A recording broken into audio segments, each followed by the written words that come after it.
Du titre, bienvenue pour cette nouvelle soirée exceptionnelle sur InfoSport Plus avec la suite et la fin des quarts de finale retour de la Ligue des Champions. Dimitri Martin est toujours à mes côtés, ça va toujours Dimitri? Ouais, très bien, merci Guillaume. On va rejoindre évidemment dans quelques instants au stade Santiago Bernabéu notre envoyé spécial Louis Vix accompagné d'Oscar Bertrand. Avant cela, les meilleurs moments de la rencontre avec vous Dimitri. Arsenal a donc surclassé et sorti le tenant du titre, le Real Madrid. Ouais, cette fois c'est officiel, il n'y aura pas de remontada, même si on a essayé de faire régner une atmosphère d'exploit, de remonter jusqu'au bout de cette soirée.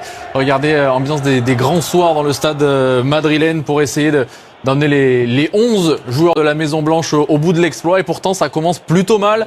10e minute de jeu, penalty sifflé par l'arbitre français de la rencontre, François Le Texier. Asensio ne comprend pas et pourtant tout le monde comprend. Il ceinture Mikel Merino dans la surface de réparation, penalty. Ça discutait d'ailleurs sur le tireur du penalty. Ødegaard devait frapper, finalement c'est Saka qui tente une Panenka. Et oui. Peut-être excès d'arrogance. En tout cas, toujours est-il que Thibaut Courtois fait la parade et entretient l'exploit et l'espoir dans ces 10 premières minutes de cette rencontre. Une histoire de décision arbitrale et de VAR qui vont rythmer la première période. Après le penalty sifflé contre Asensio et contre le Real Madrid, cette fois-ci, monsieur Le Texier désigne le point de penalty sur une faute de Merino sur Mbappé. Finalement, 5 minutes d'atermoiement, de décision, d'hésitation. On va refuser ce penalty, il n'y aura pas de penalty pour le Real Madrid. Alors on tente sa chance de loin par l'intermédiaire de Kylian Mbappé. Seulement 2 tirs, aucun cadré en première période pour les joueurs du Real Madrid. Le premier tir cadré, il intervient en deuxième période à la 56e. Ça c'est fou, avec cette frappe de Vinicius. Un Real qui a longtemps été impuissant, Dimitri, dans ce match. Tellement impuissant qu'ils vont même se faire surprendre sur une magnifique passe de Mikel Merino. Encore lui, c'est lui qui obtient le penalty et c'est lui qui donne le but cette fois-ci à Bukayo Saka qui se rachète avec un petit piqué. Là encore, cette fois-ci, c'est réussi pour éviter Thibaut Courtois. Magnifique finition pour le joueur anglais qui marque son 5e but de la saison en Ligue des Champions pour prendre les devants. Jusqu'ici, on se dit qu'Arsenal va se diriger tranquillement vers la victoire. Mais dans la foulée, à peine le but marqué, William Saliba se manque complètement, visiblement hier, le défenseur français, et offre à Vinicius le but du 1 partout juste après l'heure de jeu. On va voir ça au ralenti. William Saliba qui se fait surprendre par ce jaillissement de Vinicius, un partout à ce moment-là. On pense que le Real Madrid va potentiellement pouvoir aller faire l'exploit, mais en toute fin de rencontre, Arsenal profite d'un énième contre, des espaces laissés béants par la défense du Real Madrid qui a tenté le coup pour le coup. Et c'est Gabriel Martinelli, le joueur brésilien, qui vient porter le score à 2-1 et entériner cette qualification d'Arsenal pour les demi-finales, qui va être qualifié donc pour le dernier carré pour la première fois depuis 2009 et qui sort le tenant du titre. C'est un événement, effectivement, 16 ans que les Gunners ne s'étaient pas conviés en demi-finale de la plus grande des compétitions européennes. C'est dire la portée de cet exploit. Et puis effectivement, vous l'avez dit, le Real Madrid était quand même tenant du titre. L'an dernier, on s'en souvient, contre le Borussia Dortmund. C'est l'information principale. Si vous nous rejoignez sur InfoSport Plus, ce sera donc PSG Arsenal dans le dernier carré de la Ligue des Champions. Les deux équipes, d'ailleurs, on y reviendra, qui sont affrontées en saison régulière le 1er octobre. On va s'intéresser à l'autre quart de finale retour dans quelques instants. Avant cela, détour par Madrid pour y retrouver notre envoyé spécial Louis Vix avec Oscar Bertrand. Bonsoir à vous. Louis, c'est un Real impuissant que l'on a vu ce mercredi contre Arsenal.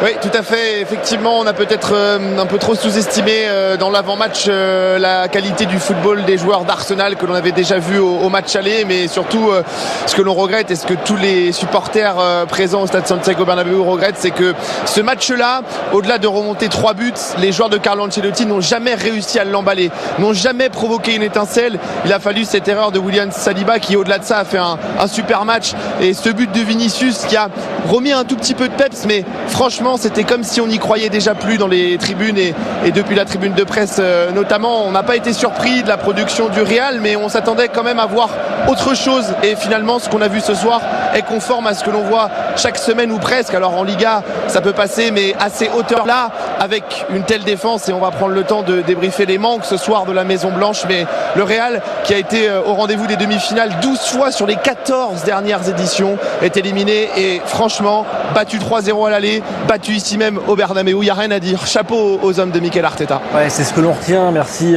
pour cet éclairage. Louis, c'est une élimination, effectivement, disait Dimitri, assez logique de la part du tenant du titre. 5-1 sur l'ensemble des des deux confrontations. On voyait les images il y a quelques instants. Le premier tir cadré du Real intervient à la 56e minute. Ouais. C'est dire si les attaquants madrilènes ont eu du mal à peser, à l'image ce mercredi d'un certain Kylian Mbappé. Oui, Kylian Mbappé, quasiment méconnaissable depuis 4 rencontres. Pas buteur ce soir non plus, quasiment inoffensif. Manque d'inspiration de la part de l'attaquant français qui a marqué certes sur hors-jeu, mais un hors-jeu de plus de 3 mètres. Ça a été d'ailleurs quasiment son seul fait d'armes de cette rencontre. Kylian Mbappé qui a peiné à trouver la solution une fois de plus face à un bloc bas. Cette fois-ci, il aurait pu obtenir un penalty. Finalement, il a un petit peu trop accentué sa chute. C'est sans doute ce qui amène François Le Texier à ne pas siffler le penalty en cette fin de première période. Il avait marqué 7 buts lors de ses 5 derniers matchs en face à élimination directe. Finalement, il ne marque toujours pas aucun tir cadré dans ce match pour Kylian Mbappé. On a assez peu l'occasion de voir un Kylian Mbappé au stand en difficulté. Est-ce que vous avez eu la même impression, Louis, vous qui avez pu le suivre depuis le début de ce match au bord de la pelouse ? Ouais, même depuis le début de la saison, j'ai eu la chance de voir beaucoup de matchs du Real Madrid et donc de Kylian Mbappé.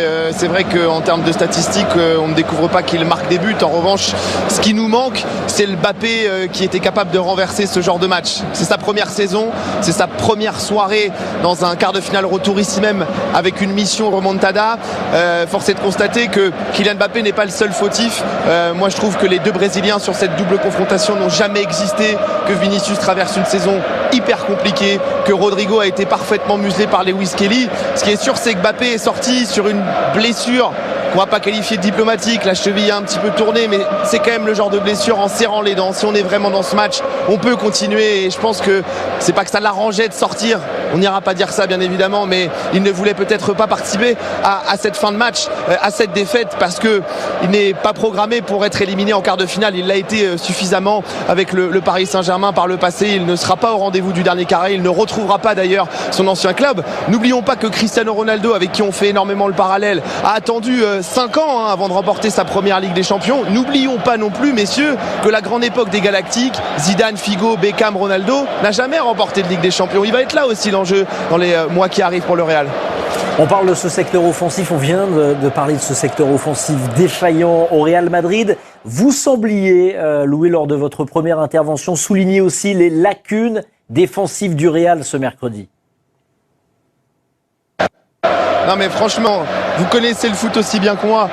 La défense du Real Madrid, qu'elle se soit hissée en quart de finale de la Ligue des Champions, en soi, c'est presque déjà un exploit. Avec tout le respect qu'on a pour la carrière de David Alaba, aujourd'hui, latéral gauche, c'est plus possible. Encore moins quand il y a Bukayo Saka en face. Le Real n'a décidé de recruter aucun défenseur central l'été dernier. Eder Militao s'est gravement blessé. Le capitaine Dani Carvajal également. Les latéraux gauche, Ferland Mendy n'était pas là. Avec Fran Garcia qui clairement n'a pas le niveau pour évoluer au Real Madrid. Il y a trop de trous dans cette défense. Et encore, Raúl Asensio s'est révélé et a prouvé qu'il pouvait lui se hisser avec son jeune âge et son inexpérience au niveau de ce genre de soirée. Mais défensivement, ce Real n'est pas au niveau et Thibaut Courtois a pourtant été décisif à plusieurs reprises. Mais dans le recrutement, l'été prochain, il va falloir que Florentino Pérez et la direction madrilène ciblent des latéraux, un milieu de terrain, parce que l'absence de Toni Kroos, je trouve, sur cette phase de confrontation directe, s'est clairement fait sentir au milieu, parce que Valverde doit jouer latéral, puis au milieu, parce que Tchouaméni et Camavinga ont quand même du mal sur la durée à s'inscrire. On a peut-être aussi assisté, messieurs,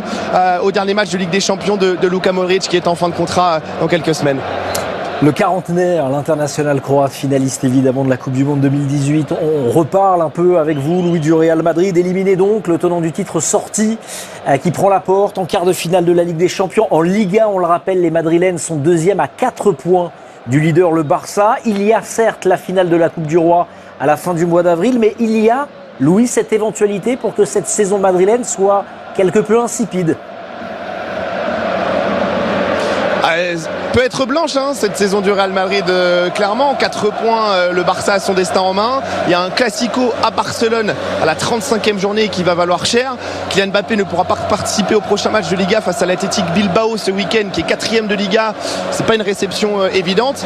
Et puis cette année, quand le Real a croisé la route du Barça, on sait comment ça s'est terminé, avec des gifles à chaque fois. Donc la finale à Séville le 26 avril de la Coupe du Roi va valoir évidemment très cher dans cette saison du Real de Carlo Ancelotti. Quid de l'avenir également du technicien technicien italien. En tout cas, ce qui est sûr, c'est que ce soir, on a eu une nouvelle fois la confirmation. J'avais parlé d'orchestre désaccordé. C'est un peu un pantin désarticulé ce soir que l'on a vu. 30 mètres entre les lignes, la défense et l'attaque. 4 solistes, mais qui chacun à leur tour tentent d'allumer la lumière, mais qui ne sont même pas à leur niveau auquel normalement ils sont censés être. Je parle de tous les attaquants, hein. J'en inclus pas un plus que l'autre.